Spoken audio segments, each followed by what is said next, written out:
Death Wish, the 1974 film, tells the story of a man who becomes a vigilante after his wife and daughter are attacked. This movie took audiences on a journey through the eyes of Paul Kersey, played by Charles Bronson, as he takes justice into his own hands. It's a film that sparked conversations and controversy with its take on crime and self-defense. Now get ready for some surprising facts about Death Wish.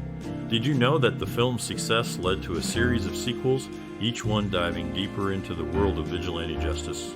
And here's something that might shock you: the novel the movie is based on actually has a different ending, one that might change how you see the film's message.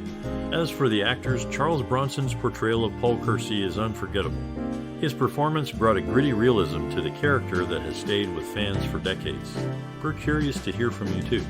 What's your most memorable moment from Death Wish? Maybe it's a scene that stayed with you or a line that you can't forget. Share your stories and memories in the comments. We'd love to hear what this movie means to you. The movie Death Wish from 1974 tells the story of a man named Paul Kersey. He is a quiet architect living in New York City. His life changes when his wife is killed and his daughter is attacked in their home. The police cannot find the criminals, so Paul decides to take action. He starts to protect himself with a gun and fights back against crime in the city. As he continues, he becomes known as a vigilante. The movie shows how Paul deals with his grief and anger by trying to make the city safer. Death Wish became very popular and started a series of movies. It also sparked discussions about self-defense and the law.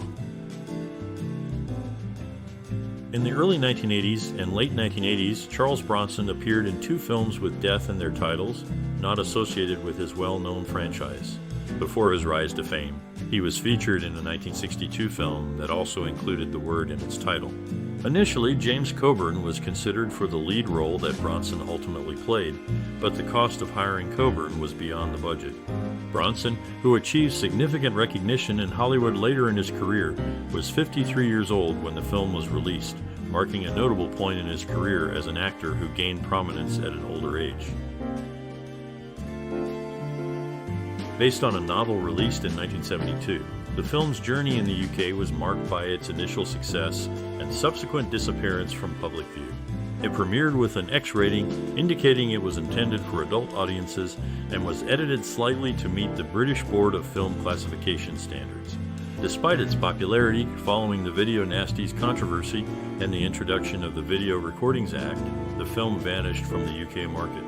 It remained unavailable throughout the 1980s and 1990s, missing from both television broadcasts and home video distribution, likely due to a lapse in copyright or distribution rights. It wasn't until the year 2000 that it resurfaced on VHS and later on DVD. Contrary to rumors, Denzel Washington was not part of the cast. He clarified in an interview that he had not begun his acting career at the time of the film's release, and that any claims of his involvement were incorrect, despite what was listed on his IMDb page. In a twist of fate, financial constraints at United Artists led to a change of hands for the film rights, with producers Bobby Roberts and Hal Landers selling them off. The film's reception was so positive that Paramount Pictures increased the admission price, a move previously reserved for major hits like The Godfather and The Great Gatsby. Contrary to some listings, Al Lewis did not appear as the hotel guard in the film, marking an error in his filmography.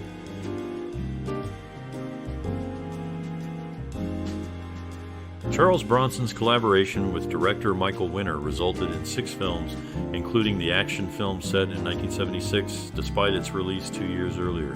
Their partnership began with Chato's Land and The Mechanic, both in 1972, followed by The Stone Killer in 1973, and continued into the 1980s with 2 sequels to their 1974 film. Later, Bronson frequently worked with J. Lee Thompson, director of The Guns of Navarone, creating 9 films from 1977 to 1989.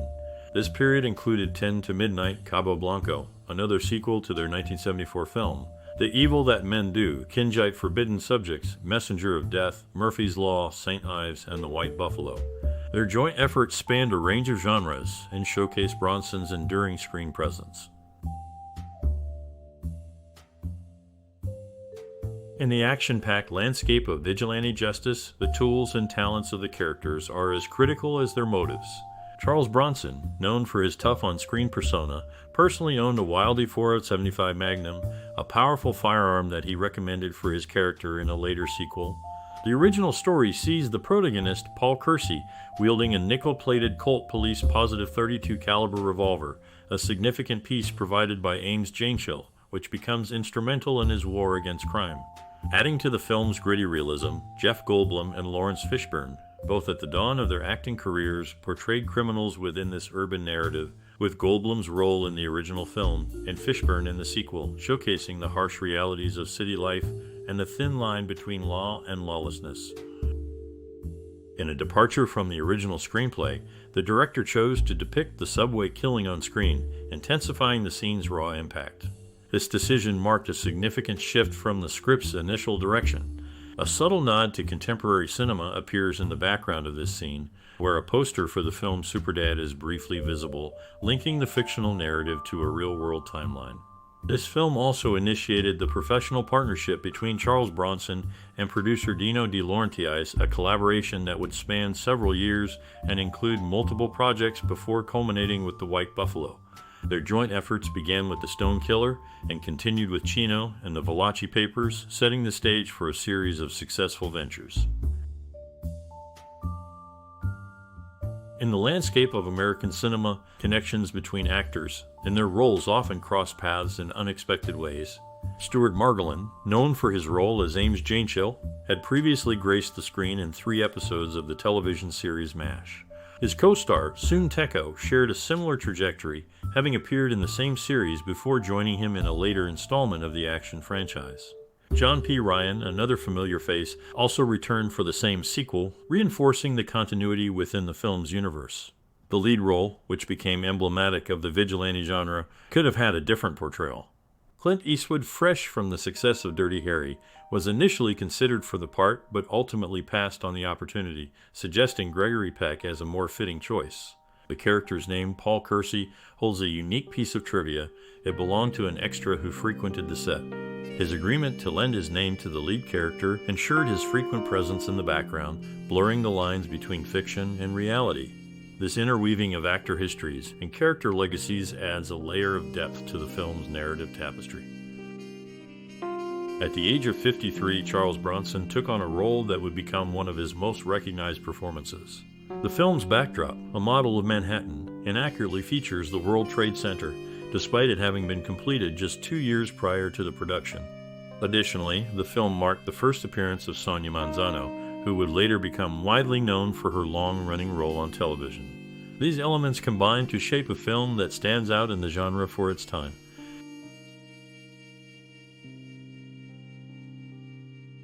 This film earned a spot on the American Film Institute's list of 400 nominated movies for the top 100 most heart-pounding American movies in 2001. It stands out as the sole film of its series produced in the 1970s.